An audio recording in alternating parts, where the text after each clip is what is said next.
Hello students, welcome to TV school. Last time असी total internal reflection किया सी, ठीक है। ਉਹਦੀਆਂ कुछ एप्लीकेशन कीतियां सी। ਉਹਦੇ ਵਿੱਚ ਇੱਕ ਐਪਲੀਕੇਸ਼ਨ ਹੋਰ ਹੁੰਦੀ ਹੈ ਜਿਹੜੀ ਕਿ ਆਪਾਂ ਪੜਾਂਗੇ, that is optical fibre. Optical fibre ਹੁੰਦਾ ਕੀ ਹੈ, ਮੈਂ ਥੋੜਾ ਬਰੀਫ ਚ ਦੱਸ ਦਿੰਦਾ। ਆਪਟੀਕਲ ਫਾਈਬਰ ਤੁਸੀਂ ਸੁਣਿਆ ਹੋਏਗਾ ਕਿ ਕਮਿਊਨੀਕੇਸ਼ਨ ਸਿਸਟਮ ਕਾਫੀ ਹੁਣ ਅੱਜ ਕੱਲ੍ਹ ਫਾਸਟ ਹੋ ਗਏ ਨੇ, ਠੀਕ ਹੈ। ਜਿਵੇਂ ਮੋਬਾਈਲ ਕਮਿਊਨੀਕੇਸ਼ਨ ਹੋ ਗਿਆ, ਟੈਲੀਫੋਨਿਕ ਕਮਿਊਨੀकेशन जिन्ने भी है बड़े फास्ट हो गए हैं, ठीक है। वो एक जगह तो दूसरी जगह अपना मतलब कि मैसेज ट्रांसमिट करते हैं माइक्रो सैकेंड्स विच, ठीक है। मतलब कि स्पीड उन्होंने काफ़ी ज़्यादा फास्ट होंगी है। वो फास्ट किवें होंदी है, आपां किहड़ा मटीरियल उहदे विच यूज़ करते गए हैं, ठीक है। आपां उहदे विच जिहड़ा मटीरियल यूज़ करते हैं वो होंदा ऑप्टिकल फाइबर, ठीक है। फाइबर्स होंदी है पतली पतली, बहुत ही पतली वायर्स होंदी हैं, ठीक है। हेयर लाइक जिवें अपने वाल होंदे आ उवें दे ही स्ट्रैंड होंदा है, ठीक है। उस फॉर्म के स्ट्रक्चर नूं कहंदे ऑप्टिकल फाइबर। इन्हां दी स्पीड काफ़ी ज़्यादा हाई होंदी है, ठीक। तो ये होर की आप कर सकते हैं, जिमें कि ये एक वर्क किमें करते गए, टोटल इंटरनल रिफ्लैक्शन के उत्ते बेस्ड है। ये वर्क उसी फॉर्म च करता है, एक बार लाइट अंदर चली जाती है, ये इंटरनली रिफ्लैक्ट करके एक पॉइंट तो दूसरे पॉइंट पर चले जाते गए। साढ़े इंडिया विच या किसी होर कंट्री विच कम्युनिकेशन सिस्टम या इंटरनेट आप यूज़ करते गए, और किमें यूज़ करते हैं with the help of optical fibres. समुद्र के थ्रू ऑप्टिकल फाइबर्स की पाइपां विछाई जांदियां, ठीक है। उन्हां विच मतलब कि सिग्नल्स भेजे जाते गए, ठीक है। वो सिग्नल्स की स्पीड काफ़ी ज़्यादा हाई होंदी है, ठीक है। हुण देखो ऑप्टिकल फाइबर विच है कि जो तुहाडे सिलेबस विच है जनरली एक इस फॉर्म की पाइप होंदी है, ठीक। इहदे विच इस फॉर्म च, ठीक। इहदे बाहर कोटिंग कीती होंदी है, इस फॉर्म च इत्थे कोटिंग कीती होंदी है, आउटर कोटिंग प्लास्टिक की। ये प्लास्टिक की कोटिंग है, प्लास्टिक की कोटिंग की होंदी है। ਇਹਦੇ ਅੰਦਰ जो ये मटीरियल होंदा है, ठीक है। इन्हों ਆਪਾਂ ਕਹਿੰਦੇ क्लैडिंग। फॉर एग्जांपल ਇਹਦਾ रिफ्रैक्टिव इंडेक्स ਹੈਗਾ म्यू, ये हैगा कोर, ठीक है। बिल्कुल अंदर वाला पतला, बिल्कुल पतला, ठीक। इन्हों ਇਹਦਾ रिफ्रैक्टिव इंडेक्स सेलेक्ट कर लिया μ1, ਇਹਦਾ μ2 कर लो, ठीक।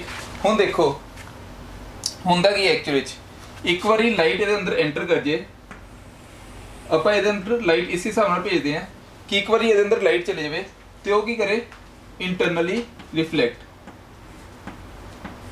ਅੰਦਰ ਦੇ ਅੰਦਰ ਇਸ ਫਾਰਮ ਚ ਰਿਫਲੈਕਟ ਕਰਦੀ ਹੁੰਦੀ ਹੈ, ਇਸ ਫਾਰਮ ਚ ਰਿਫਲੈਕਟ ਕਰਦੀ ਹੈ। ਹੁਣ ਦੇਖੋ ਇਹਦੇ ਵਿੱਚ ਦੇਖੋ ਕੋਰ ਤੇ ਕਲੈਡਿੰਗ, ਕੋਰ ਤੇ ਕਲੈਡਿੰਗ μ2 ਹਾਂਜੀ।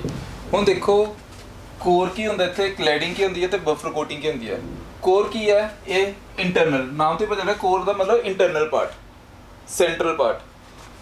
हुणे देखो ये जिहड़ा कोर है the cylindrical central cylindrical core, ये बनया क्या किहदा होया, it is made of high quality of glass quartz silica. Silica दे बने होंदे या सिलिका दे भी कह सकते हैं, ग्लास दे भी बने होंदे आ, ठीक है, या प्लास्टिक दे जिन्हां दा रिफ्रैक्टिव इंडेक्स μ1। जनरली जो μ1 होंदा है उसकी वैल्यू कितनी होंदी है, दैट इज 1.52, ठीक है। 1.52 ते डायमीटर कितना होंदा है 10 to 100 माइक्रोमीटर, क्लियर। हुण दूसरा की है, बाहर जिहड़ी कोटिंग कीती होंदी है उहनूं आपां कहंदे क्लैडिंग। कोर नूं कोर दे उत्ते जिहड़ी कीती होंदी है, core is surrounded by cladding जिहदा रिफ्रैक्टिव इंडेक्स की है μ2 which is less than μ1, means इहदा refractive index 1.48, so that light अगर अंदर एंटर कर रही गई है, ठीक है। लाइट अगर अंदर एंटर कर रही है तो अंदर दे अंदर ही रिफ्लैक्ट कर दिया। ਉਹਦਾ ਮੇਨ ਰੀਜ਼ਨ ਇੱਕ ਇਹ ਵੀ ਹੈਗਾ ਕਿ ਆਪਾਂ ਰਿਫਰੈਕਟਿਵ ਇੰਡੈਕਸ ਜਿਹੜਾ ਦੋਨਾਂ ਦਾ ਅਲੱਗ-ਅਲੱਗ ਲਿਆ ਹੋਇਆ, ਇਹਦਾ ਘੱਟ ਤੇ ਇਹਦਾ ਜ਼ਿਆਦਾ, ਸੋ ਦੈਟ ਲਾਈਟ ਇੱਕ ਵਾਰ ਅੰਦਰ ਐਂਟਰ ਕਰ ਜੇ ਤੇ ਉਹ ਵਧੀਆ ਤਰ੍ਹਾਂ ਅੰਦਰ ਦੇ ਅੰਦਰ ਰਿਫਲੈਕਟ ਕਰੇ। ਲਾਸਟ ਹੈ buffer coating. Buffer coating last outer portion ਹੁੰਦਾ, ਇਹ ਪਲਾਸਟਿਕ ਦੇ ਨਾਲ ਕੋਟਿੰਗ ਕੀਤੀ ਹੁੰਦੀ ਹੈ, ਸੋ ਦੈਟ ਇੱਕ ਵਾਰ ਲਾਈਟ ਅੰਦਰ ਐਂਟਰ ਕਰ ਗਈ, ਠੀਕ ਹੈ। ਥੋੜਾ ਬਹੁਤਾ ਜਿਹੜਾ એનર્ਜੀ ਲਾਸ ਆ ਵੀ ਰਿਹਾ, ਇਹ ਜਿਹੜੀ ਕੋਟਿੰਗ ਆ ਉਸ એનર્ਜੀ ਲਾਸ ਨੂੰ ਬਿਲਕੁਲ ਹੀ ਖਤਮ ਕਰਨ ਦੀ ਕੋਸ਼ਿਸ਼ ਕਰਦਾ ਹੈ, ਠੀਕ ਹੈ। For providing safety purpose and strength, the core cladding is enclosed in plastic jacket. This is all about in optical fiber. Next term is spherical lenses. इस चैप्टर का सब तो important part है, that is spherical lenses. Spherical lenses होंदे की है, lens की होंदा है। हुण देखो कोई भी चीज़ फॉर एग्जांपल साडी अखां दी निगाह कमज़ोर हो जाती है, ठीक है, आई साइड वीक हो जाती है, तो आप डॉक्टर को जाते हैं, ठीक है। और डॉक्टर कहता तुहाडी इन्ने बाय इन्ने खराब है, ठीक है। इन्ने बाय इन्ने खराब है मतलब 6/6 दी जिवें परफेक्ट होंदी है, ठीक है। ਉਹਦੇ ਨਾਲ ਹੀ कुछ रेशियो होंदी है कि वो डॉक्टर ਤੁਹਾਨੂੰ प्रिस्क्राइब करता है कि 1 नंबर का चश्मा लगा लो, 2 नंबर का चश्मा लगा लो, ਤੁਹਾਡੀ दूर ਦੀ निगाह कमज़ोर है, नेड़े ਦੀ निगाह कमज़ोर है, मीनस वो ਤੁਹਾਨੂੰ ਦੱਸ ਰਿਹਾ कि किस टाइप का लेंस ਤੁਹਾਨੂੰ ਚਾਹੀਦਾ है, कॉन्वेक्स लेंस चाहिए ਜਾਂ ਕਨਕੇਵ ਲੈਂਸ ਚਾਹੀਦਾ, ਉਹਦੀ ਪਾਵਰ ਕਿੰਨੀ ਹੋਣੀ ਚਾਹੀਦੀ ਹੈ। ਤੁਸੀਂ ਇਹ ਸਾਰਾ ਕੁਝ ਪੜੋਗੇ, ਤੁਸੀਂ ਸ਼ਾਇਦ 10th ਕਲਾਸ ਵਿੱਚ ਵੀ ਪੜ੍ਹੇ ਹੋਏ ਆ ਕਿ ਪਾਵਰ ਜਿਹੜਾ ਡਾਇਓਪਟਰ ਵਿੱਚ ਮੈਜ਼ਰ ਕਰਦੇ ਗਏ ਲੈਂਸ ਵਿੱਚ, ਠੀਕ ਹੈ। ਕਨਵੈਕਸ ਲੈਂਸ ਯੂਜ਼ ਕਰਦੇ ਆ, ਕਨਕੇਵ ਲੈਂਸ ਯੂਜ਼ ਕਰਦੇ ਆ, ਮਿਕਸਚਰ ਵਿੱਚ ਯੂਜ਼ ਕਰਦੇ ਗਏ ਜਿਨ੍ਹਾਂ ਨੂੰ ਹਾਈਪਰਮੈਟ੍ਰੋਪੀਆ ਵਗੈਰਾ ਹੁੰਦਾ ਹੈ। ਇਹ ਸਾਰਾ ਕੁਝ ਆਪਾਂ ਡਿਸਕਸ ਕਰਾਂਗੇ ਇਸ ਨਵੇਂ ਟੌਪਿਕ ਵਿੱਚ ਜਿਹਦਾ ਨਾਮ ਹੈ ਸਫੈਰੀਕਲ ਲੈਂਸਿਸ। ਕਲੀਅਰ। ਹੁਣ ਦੇਖੋ ਸਫੈਰੀਕਲ ਲੈਂਸਿਸ ਵਿੱਚ ਸਭ ਤੋਂ ਪਹਿਲੇ ਹੁੰਦਾ ਕੀ ਹੈ ਸਫੈਰੀਕਲ ਲੈਂਸਿਸ। ਸਫੈਰੀਕਲ ਲੈਂਸ ਫੋਰ ਐਗਜ਼ਾਮਪਲ ਇੱਕ ਸਰਕੂਲਰ ਫਾਰਮ 'ਚ ਹੈ, ਇਹ ਦੇਖੋ, ਠੀਕ। ਇਸ ਫਾਰਮ 'ਚ ਕੋਈ ਲੈਂਸ ਹੈਗਾ, ਠੀਕ ਹੈ। ਆਪਾਂ ਇਹਨੂੰ ਇਸ ਹਿਸਾਬ ਨਾਲ ਕੱਟ ਕਰਦੇ ਗਏ ਆ ਸੋ ਦੈਟ ਆਪਾਂ ਜਿਵੇਂ ਚਸ਼ਮੇ ਬਣਾਉਂਦੇ ਗਏ ਆ, ਠੀਕ ਹੈ, ਅਲੱਗ-ਅਲੱਗ ਸ਼ੇਪ ਦਿੰਦੇ ਗਏ ਆ। ਸਫੈਰੀਕਲ ਲੈਂਸ ਨੂੰ ਵੀ ਆਪਾਂ ਇਸ ਹਿਸਾਬ ਨਾਲ ਕੱਟ ਕਰਦੇ ਗਏ ਕਿ ਉਹ ਅਲੱਗ-ਅਲੱਗ ਤਰ੍ਹਾਂ ਦੀ ਸ਼ੇਪ ਬਣਾਉਂਦੇ ਗਏ ਆ। ਜਿਵੇਂ ਆਪਾਂ ਕਹਿੰਦੇ ਗਏ ਕਿ ਆਪਾਂ ਫੋਰ ਐਗਜ਼ਾਮਪਲ ਕਿਤੇ ਘੁੰਮਣ ਜਾਂਦੇ ਗਏ ਆ, ਠੀਕ ਹੈ, ਉੱਥੇ ਆਪਾਂ ਕਹਿੰਦੇ ਜਾਦੂਈ ਸ਼ੀਸ਼ੇ, ਠੀਕ ਹੈ। ਉਵੇਂ ਇਹ ਜਾਦੂਈ ਲੈਂਸਿਸ, ਠੀਕ ਹੈ, ਉਹਦੇ ਵਿੱਚ ਕੀ ਆ, ਮੋਟਾ ਬੰਦਾ ਪਤਲਾ, ਪਤਲਾ ਬੰਦਾ ਮੋਟਾ ਲੱਗਣਾ ਸ਼ੁਰੂ ਹੋ ਜਾਂਦਾ, ਠੀਕ ਹੈ, ਲੰਬਾ ਛੋਟਾ, ਛੋਟਾ ਲੰਬਾ ਲੱਗਣਾ ਸ਼ੁਰੂ ਹੋ ਜਾਂਦਾ। ਇਹ ਸਾਰੇ ਮਿਰਰ ਜਾਂ ਲੈਂਸ ਨੂੰ ਆਪਾਂ ਕੱਟ ਇਸ ਹਿਸਾਬ ਨਾਲ ਕਰਦੇ ਕਿ ਸੋ ਦੈਟ ਉਹਦੀ ਜਿਹੜੀ ਇਮੇਜ ਬਣਦੀ ਆ ਉਹਦੇ ਉੱਤੇ ਕਿਵੇਂ ਦਾ ਇਫੈਕਟ ਪੈਂਦਾ ਹੈਗਾ, ਠੀਕ ਹੈ। ਫੋਰ ਐਗਜ਼ਾਮਪਲ ਅਗਰ ਆਪਾਂ ਇਹਨੂੰ, ਚਲੋ ਸਫੈਰੀਕਲ ਲੈਂਸ ਪਹਿਲੇ ਹੁੰਦਾ ਕੀ ਹੈਗਾ, ਸਫੈਰੀਕਲ ਲੈਂਸ ਇੱਕ ਸਫੀਅਰ ਹੈ, ਉਸ ਫਾਰਮ 'ਚ ਇੱਕ ਲੈਂਸ ਬਣਾਤਾ, ਠੀਕ ਹੈ। ਇਹਨੂੰ ਆਪਾਂ ਦੋ ਪਾਰਟਸ ਵਿੱਚ ਡਿਵਾਈਡ ਕਰਦੇ ਗਏ ਹਾਂ, ਠੀਕ ਹੈ। ਇਹ ਗਲਾਸ ਦਾ ਬਣਿਆ ਹੁੰਦਾ, ਸਿਲਿਕਾ ਵਗੈਰਾ ਮਟੀਰੀਅਲ ਹੁੰਦਾ, ਸਿਲਿਕਾ ਵਗੈਰਾ ਦਾ ਮਟੀਰੀਅਲ ਤੋਂ ਬਣਿਆ ਹੋਇਆ ਹੁੰਦਾ, ਠੀਕ ਹੈ। ਸਫੈਰੀਕਲ ਲੈਂਸ ਹੁੰਦੇ ਕੀ ਹੈ, ਸਫੈਰੀਕਲ ਲੈਂਸ ਦੋ ਪਾਰਟਸ ਵਿੱਚ ਆਪਾਂ ਡਿਵਾਈਡ ਕਰਦੇ ਹਾਂ। ਜਦੋਂ ਇਹਦੀ ਸ਼ੇਪ ਬਣਾਉਂਦੇ ਆਪਾਂ ਦੋ ਪਾਰਟਸ ਵਿੱਚ ਮੇਨਲੀ ਇਹਨੂੰ ਕੱਟ ਕਰਦੇ ਗਏ, ਡਿਵਾਈਡ ਕਰਦੇ ਗਏ। First is convex lens and second is concave lens। convex lens ਤੇ concave lens। ਹੁਣ ਦੇਖੋ convex lens ਕਿਹੜਾ ਹੁੰਦਾ ਤੇ concave lens ਕਿਹੜਾ ਹੁੰਦਾ, ਉਹ ਵੀ ਦੇਖੋ। ਹੁਣ convex lens ਦੇਖੋ, convex lens ਕਿਹੜਾ ਹੁੰਦਾ, ਜਿਹੜਾ convex lens ਹੈ ਉਹਦੀਆਂ ਸ਼ੇਪਸ ਦੇਖੋ ਕਿਸ ਫਾਰਮ 'ਚ ਬਣ ਸਕਦੀਆਂ। ਅਗਰ ਮੈਂ ਇਸ ਫਾਰਮ 'ਚ ਇਹਨੂੰ ਰੱਖਾਂ ਪਲੇਨ ਤੇ ਇਹ ਵਾਲੀ ਸ਼ੇਪ ਦੇ ਦਾਂ, ठीक है। This type of lens is called plano. एक साइड प्लेन है, प्लेन ते दूसरी साइड कॉन्वेक्स है। इनू नाम देता पर प्लेनो कॉन्वेक्स लेंस, ठीक। हुण दूसरा देखो कॉन्वेक्स लेंस का केड़ी शेप वाला हुंदा है, ये दोनों साइड है, इनू आपां कहंदे बाय कॉन्वेक्स लेंस। पहले वाला प्लेनो, सेकंड इज बाय। तीसरे वाला देखो, तीसरी जी शेप होंगी है बाय विच देखो, ए भी साइड दी कॉन्वेक्स है ते ए भी साइड दी कॉन्वेक्स है। हुण इहो ਜਿਹੇ ਜਿਹੜੇ ਹੋਣਗੇ ਇਹਦੇ ਵਿੱਚ ਇਹ ਵਾਲੀ ਜਿਹੜੀ ਸਾਈਡ ਹੋਊਗੀ ਇਹ ਤਾਂ ਹੋਊਗੀ ਕਨਵੈਕਸ, ਤੇ ਇਹ ਵਾਲੀ ਜਿਹੜੀ ਸਾਈਡ ਹੁੰਦੀ ਹੈ ਦੈਟ ਇਜ਼ ਕਨਕੇਵ, ਤੇ ਇਹਦਾ ਜਿਹੜਾ ਨਾਮ ਹੁੰਦਾ ਉਹ ਹੁੰਦਾ concavo convex lens। clear। similarly concave lens वाले ने, ठीक है, concave lens। ਹੁਣ ਦੇਖੋ ਫਿਰ ਤੋਂ ਇਹਦੀ ਇੱਕ ਸਾਈਡ ਕੀ ਹੈ ਪਲੇਨ ਤੇ ਦੂਸਰੀ ਸਾਈਡ ਕਨਕੇਵ ਵਾਲੀ। ਇਸ ਟਾਈਪ ਦੇ ਲੈਂਸ ਨੂੰ ਆਪਾਂ ਕਹਿੰਦੇ ਗਿਆ ਪਲੇਨੋ ਕਨਕੇਵ लेंस। क्लियर। दूसरा देखो अगर इस फॉर्म च इनू आप कहते गए क्योंकि इत्थे भी कॉनकेव इत्थे भी कॉनकेव, तो ये हो जाएगा by concave lens. Clear. By concave lens. तीसरे वाला देखो कॉनकेवो सॉरी कन्वेक्सो कॉनकेव लेंस। क्लीयर। ये सीगे 6 लेंसिस अलग अलग टाइप के। हाँ जी हुण देखो कन्वेक्स लेंस ते कॉनकेव लेंस नूं अगर जनरली समझना होवे तो किवें समझ सकते हैं असीं। फॉर एग्जांपल इहदा ए वाला पार्ट देखो, ए वाला पार्ट देखो, ठीक है, ए पार्ट काफ़ी थिक है as compared to the sides, ठीक, means the central part is thick, central part is thicker than the lower part and the upper part, या फिर sides than the sides of convex lens, मतलब sides ऊपर नीचे वाली हैं, ठीक है, अपर एंड डाउन। तो ये भी देखो सेंट्रल पार्ट की है दैट इज थिन, पतला है, ठीक है, सेंट्रल पार्ट थिन, ते ऊपर वाला पार्ट ते नीचे वाला पार्ट की ने साइड वाले पार्ट ये हो गया thick. In this concave lens केड़ा हो गया जिहदे विच कि central part is thin then the upper end the lower part means sides ਦੇ ਕੰਪੈਰੀਟਿਵਲੀ ਇਹ ਵਾਲਾ ਪਾर्ट ਕੀ ਹੋਵੇ थिन ਹੋਵੇ ਕਲੀਅਰ ਹੁਣ ਆਪਾਂ ਕਰਨੇ ਆ ਇਹਦੇ ਰੂਲਸ ਰੇ ਡਾਇਗਰਾਮਸ ਤੇ ਜਨਰਲ ਟਰਮਸ ਡੈਫੀਨੇਸ਼ਨਸ ਵਗੈਰਾ ਹਾਂਜੀ ਹੁਣ ਆਪਾਂ ਡੈਫੀਨੇਸ਼ਨਸ ਕਰਨੀ ਕੁਝ ਡੈਫੀਨੇਸ਼ਨਸ ਕਰਨੀ ਜੋ ਕਿ ਆਪਾਂ ਮਿਰਰਸ ਵਿੱਚ ਕੀਤੀਆਂ ਸੀ ਅਪਰੋਕਸੀਮੇਟਲੀ ਸੇਮ ਹੀ ਹੈ ਸਮ ਡੈਫੀਨੇਸ਼ਨਸ ਰਿਲੇਟਡ ਟੂ ਸਫੈਰਿਕਲ ਲੈਂਸ ਜਾਂ ਕਨਵੈਕਸ ਲੈਂਸ ਜਾਂ ਕਨਕੇਵ ਲੈਂਸ एक टर्म होर याद रखनी है जिवें कि कॉन्वेक्स लेंस इनू की आपां कन्वर्जिंग लेंस भी कह देंगे कन्वर्जिंग लेंस में तुहानूं दस्सिया सीगा मल्टीपल रेज आके एक पॉइंट ते पर्टिकुलर पॉइंट तक मीट करती है that is called the converging lens similarly concave lens जिहड़ा हुंदा है वो तुहानूं अपने भी पता चल गया होगा कॉनकेव लेंस इज डाइवर्जिंग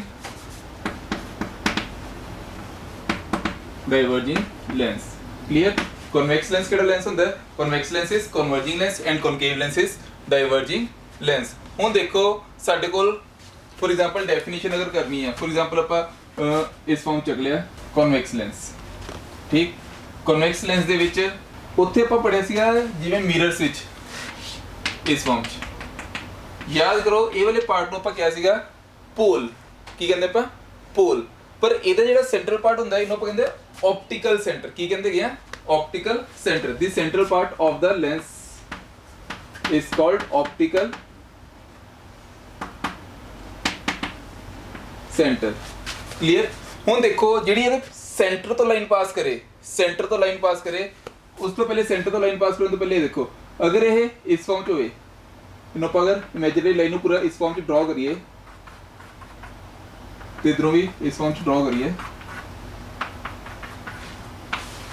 ठीक एक ही होएगा दिस सेंट्रल पार्ट ਇਹਦਾ सेंट्रल पार्ट ਇਹ ਪੂਰਾ ਮਿਰਰ ਹੈ ਇਹਦਾ सेंट्रल पार्ट ਅਪਰੋਕਸੀਮੇਟਲੀ ਇੱਧਰ ਆ ਜਾਏਗਾ ਸਿਮਿਲਰਲੀ ਇਹ ਵਾਲੇ ਦਾ ਇੱਥੇ ਆ ਜਾਏਗਾ ਕਿਉਂਕਿ ਦੋਨੋਂ ਸਾਈਡ ਬਾਈ ਕਨਵੈਕਸ ਹੈ ਇਹਦਾ ਮਤਲਬ ਇਹਦੇ ਜਿਹੜੇ ਰੇਡੀਅਸ ਹੋਣਗੇ ਉਹ ਕੀ ਹੋਣਗੇ ਦੋਨੋਂ ਸਾਈਡ ਇੱਕ ਨੂੰ ਨਾਮ ਦਿੱਤਾ r1 ਤੇ ਦੂਸਰੇ ਨੂੰ ਨਾਮ ਦਿੱਤਾ ਆਪਾਂ r2 ਕਲੀਅਰ ਹੁਣ ਦੇਖੋ ਆਪਟੀਕਲ ਸੈਂਟਰ ਤੇ ਰੇਡੀਅਸ ਆਫ ਕਰਵੇਚਰ ਠੀਕ ਇਸ ਫਾਰਮ ਚ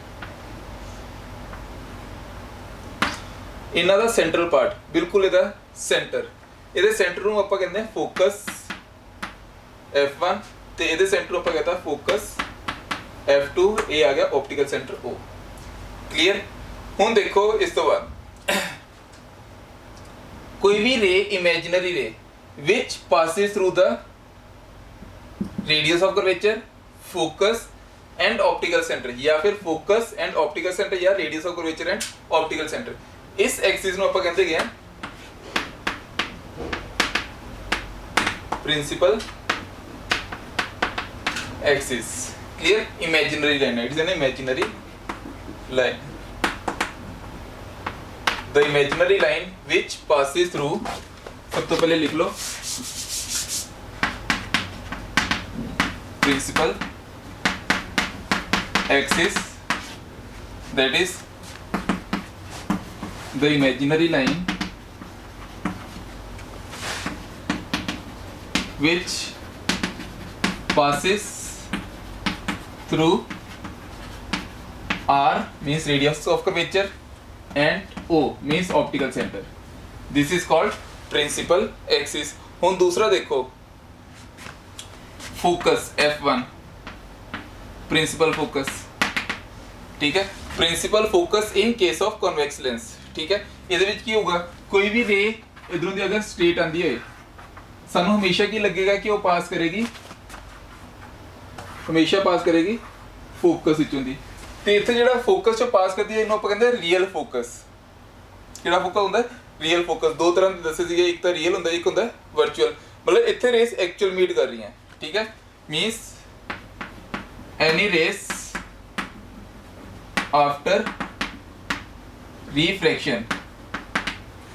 after refraction तो पहले any rays which is parallel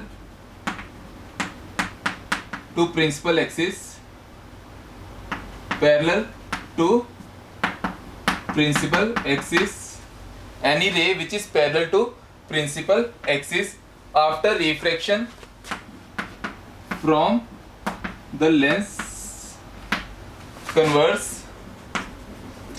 and passes through focus means refract करने तो बाद वो किधरों पास कर गया always passing through the focus clear है उस पॉइंट पर कहते हैं फोकस। हुन तीसरा देखो रेडियस ऑफ कर्वेचर।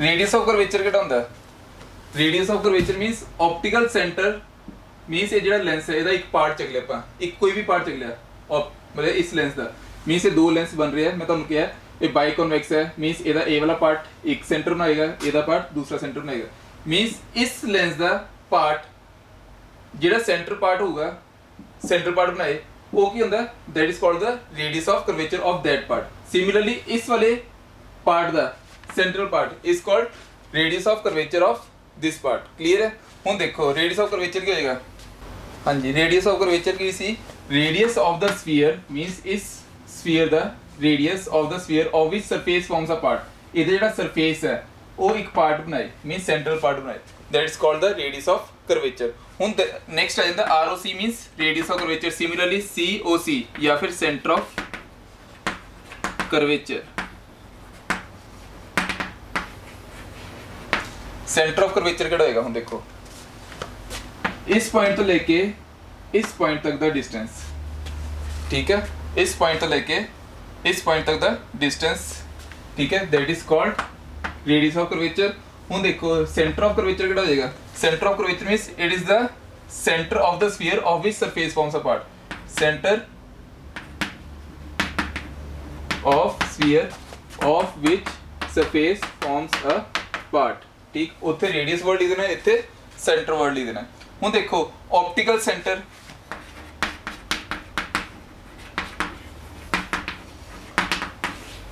ठीक है ऑप्टिकल सेंटर किहड़ा है this part is the optical centre means lens the central part that is central part of lens central part of lens. Clear central part of lens is called optical centre. हुन देखो focal length focal length किवें कर सकते हैं आप define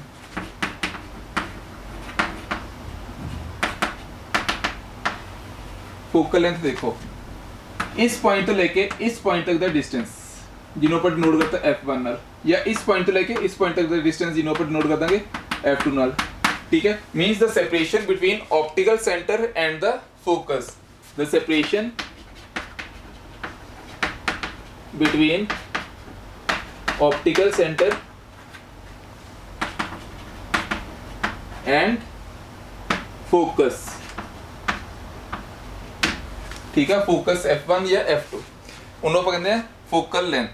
similarly centre of curvature भी आ गया साडे कोल ठीक है centre of curvature radius of curvature ਨੂੰ ਇਸ ਫਾਰਮ ਚ ਡਿਫਾਈਨ ਕਰ ਸਕਦੇ ਸੀਗੇ the separation between this point and this point that is R1 and optical centre या फिर सेंटर ऑफ कर्वेचर इनू C1 ते इनू C2 ठीक है R1 ਤਾਂ रेडियस ऑफ कर्वेचर हो जाएगा R1 R2 इदा R1 R2 आता इस फॉर्म लिखो R1 एंड R2 क्लियर इस पॉइंट ਨੂੰ C1 ਤੇ C2 that is called centre of curvature.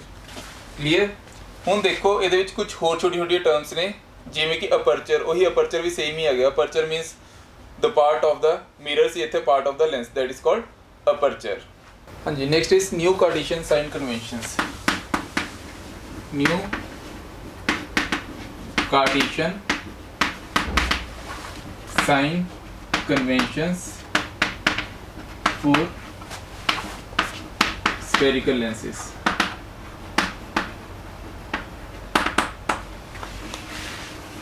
New Cartesian sign convention से वही आ गया सेम पुराने वाला ही कंसेप्ट। अगर मैं एरो इस फॉर्म से बनाऊंगा तो अपने भी समझ लियो this is the converging lens. अगर इस फॉर्म से बनावांगे इट इज डाइवर्जिंग लेंस। ठीक है ये भी सिंबल है कन्वर्जिंग या डाइवर्जिंग लेंस थे। ठीक है ये याद रखने किसी किसी जगह ये यूज भी आते हैं हर जगह नहीं आते।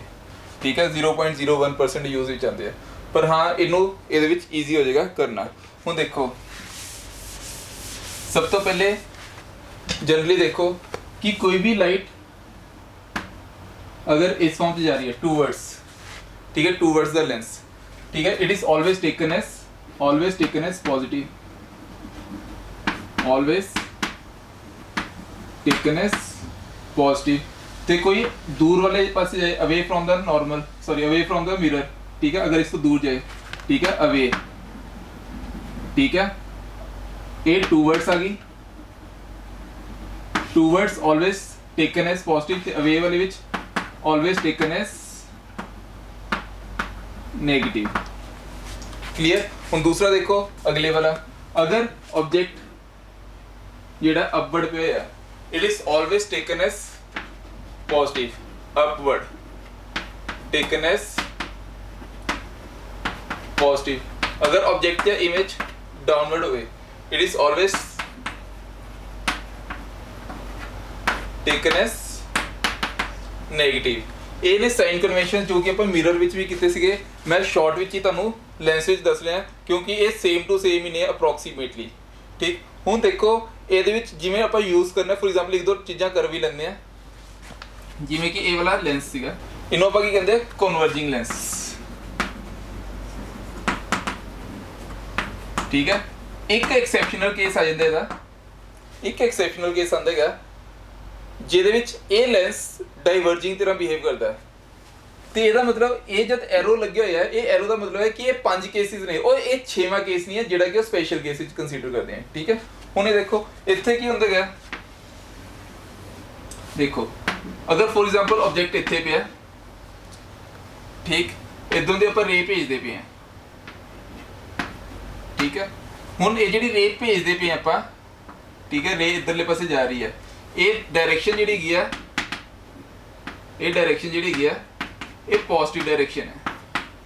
ਠੀਕ ਹੈ, ਅਗਰ ਆਪਾਂ ਇਹਨੂੰ ਦੂਰ ਲੈ ਕੇ ਜਾਵਾਂਗੇ, ਇਧਰਲੇ ਪਾਸੇ ਲੈ ਕੇ ਆਵਾਂਗੇ, ਫੋਰ ਐਗਜ਼ਾਮਪਲ ਇੱਥੇ ਦੇਖੋ ਇਧਰਲੇ ਪਾਸੇ, ਇੱਥੇ ਫੋਰ ਐਗਜ਼ਾਮਪਲ ਇਹਦੀ ਇਮੇਜ ਬਣ ਗਈ, ਕਿਤੇ ਇੱਥੇ ਦੀ ਇਮੇਜ ਬਣ ਗਈ, ਇਹ ਜਿਹੜੀ ਰੇ ਦੀ डायरेक्शन ਸੀ, ਹੁਣ ਦੇਖੋ ਇਹ ਜਿਹੜੀ ਰੇ ਦੀ डायरेक्शन ਹੈ, ਇਹ ਕੀ ਹੈ, ਪੋਜ਼ਿਟਿਵ, ਤੇ ਆਬਜੈਕਟ ਇਹਦੇ ਵਿਦ ਰਿਸਪੈਕਟ ਟੂ ਕਿੱਥੇ ਗਿਆ, ਆਬਜੈਕਟ ਇਹਦੇ with respect to opposite direction ਵਿੱਚ, ਇਹਨੂੰ ਆਪਾਂ ਕੀ ਲਵਾਂਗੇ, ਨੈਗੇਟਿਵ।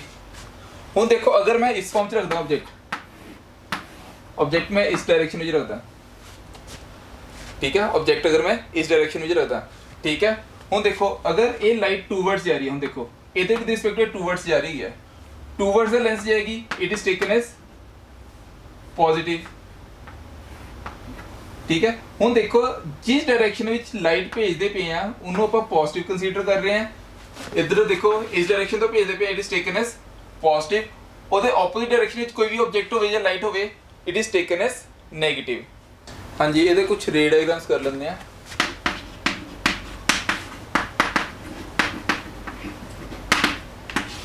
ਰੇ ਡਾਇਗਰਾਮਸ ਐਂਡ रूल्स, मैं रूल्स के नाल ही रे डायग्राम क्लियर कर देना।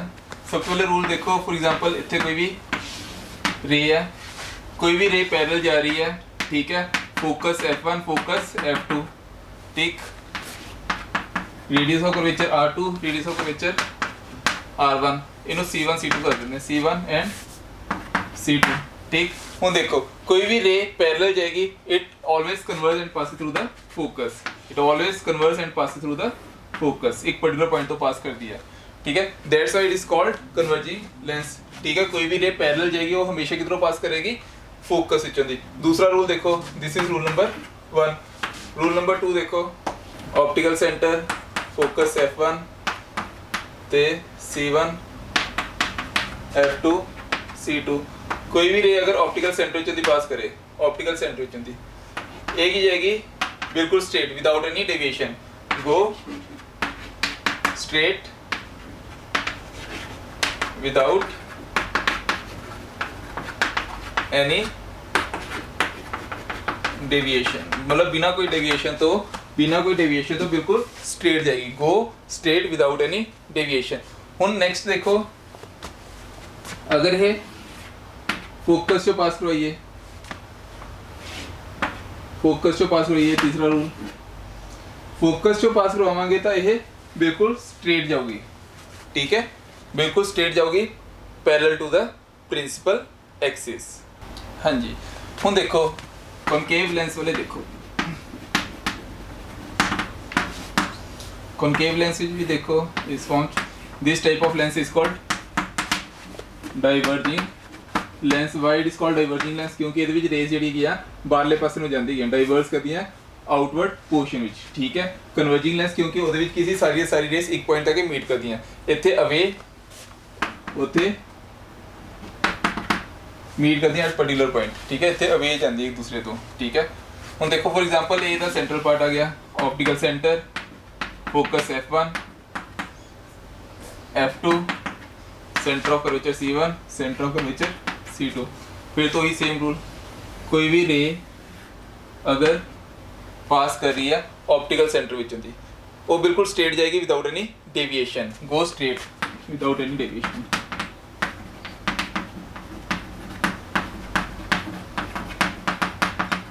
Go straight without any deviation, ठीक। दूसरा रूल देखो, हाँ जी, नेक्स्ट रूल क्या है, कोई भी रे अगर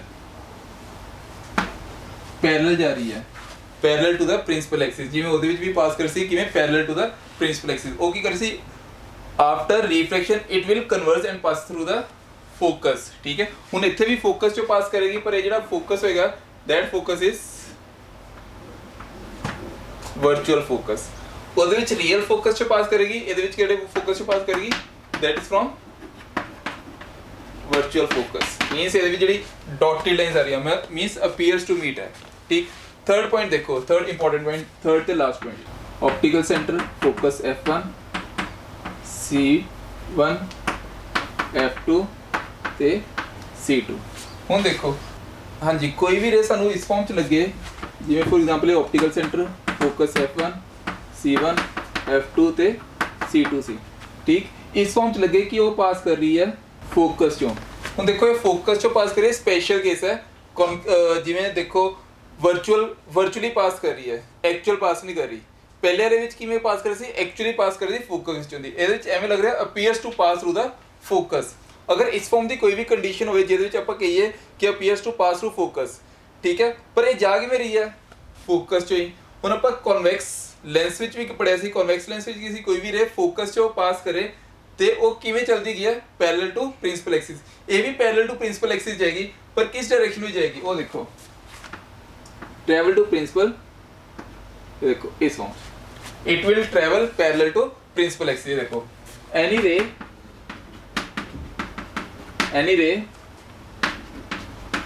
which passes through virtual focus, केड़ा virtual focus, after refraction it will travel parallel to principal axis। Clear, ਇਹ ਸੀਗਾ ਰੂਲ ਨੰਬਰ 3। क्लियर। ਹੁਣ ਦੇਖੋ ਤੁਹਾਨੂੰ ਇਹਦੇ ਨਾਲ ਰਿਲੇਟਡ ਕਨਸੈਪਚੁਅਲ ਕੁਐਸਚਨ ਵੀ ਪੁੱਛ ਸਕਦੇ ਹੈਗੇ ਆ।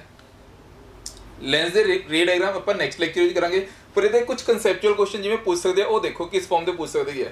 ਫॉर एग्जांपल ਤੁਹਾਨੂੰ ਐਵੇਂ ਪੁੱਛ ਲੈਂਦੇ ਆ कि अगर कोई भी lens for example convex lens है उन्होंने ब्लैक कवर कर दिए, ब्लैक कपड़े नाल कवर कर दिए, ठीक है। अगर आप उन्होंने ब्लैक कवर नाल कोटिंग कर देते गए हैं, ठीक है, कि वो इमेज बनती है या नहीं बनती, ठीक है। इस फॉर्म क्वेश्चन पूछ लेंगे कि वो इमेज बनती है कि नहीं बनती। हाँ वो इमेज बनती है, पर हाँ वो इंटेंसिटी घट हो जाती है, सेम पॉइंट पर बनती है। ਇਹੋ ਜਿਹੇ ਕਨਸੈਪਚੁਅਲ ਕੁਐਸਚਨਸ ਨੇ ਜਿਹੜੇ ਆਪਾਂ ਡਿਸਕਸ ਕਰਾਂਗੇ ਨੈਕਸਟ ਲੈਕਚਰ ਵਿੱਚ, ਠੀਕ ਹੈ। ਜੋ ਅੱਜ ਅਸੀਂ ਪੜ੍ਹਿਆ ਉਹਦੇ ਵਿੱਚ ਕੀ ਸੀਗਾ, ਜਨਰਲ ਰੂਲ ਸੀਗੇ ਰੇ ਡਾਇਗਰਾਮਸ ਦੇ। ਰੇ ਡਾਇਗਰਾਮਸ ਕੀਤਾ, ਰੇ ਡਾਇਗਰਾਮਸ ਦੇ ਰੂਲਸ ਕਿੱਥੇ ਗਿਆ, ਠੀਕ ਹੈ, ਕਿ ਹਾਂ ਕਿਸ ਫਾਰਮ 'ਚ ਰੇ ਪਾਸ ਕਰੇ ਪਾਰਟਿਕੂਲਰ ਪੁਆਇੰਟ ਤੋਂ ਤੇ ਕਿਵੇਂ ਉਹ ਕਨਵਰਜ ਕਰਦੀ ਹੈ ਜਾਂ ਡਾਈਵਰਸ ਕਰਦੀ ਹੈ। ਕਨਵੈਕਸ ਲੈਂਸ ਨੂੰ ਕਨਵਰਜਿੰਗ ਲੈਂਸ ਕਹਿੰਦੇ ਆ, ਪਰ ਉਹਦਾ ਜਿਹੜਾ ਲਾਸਟ ਕੇਸ ਹੈ ਉਹਦੇ ਕਰਕੇ ਉਹਨੂੰ ਉਹ ਐਕਸੈਪਸ਼ਨਲ ਕੇਸ ਦੇ ਵਿੱਚ ਉਹ ਡਾਈਵਰਸਿੰਗ ਬਿਹੇਵ ਕਰਦੀ ਹੁੰਦੀ ਹੈ, ਠੀਕ ਹੈ।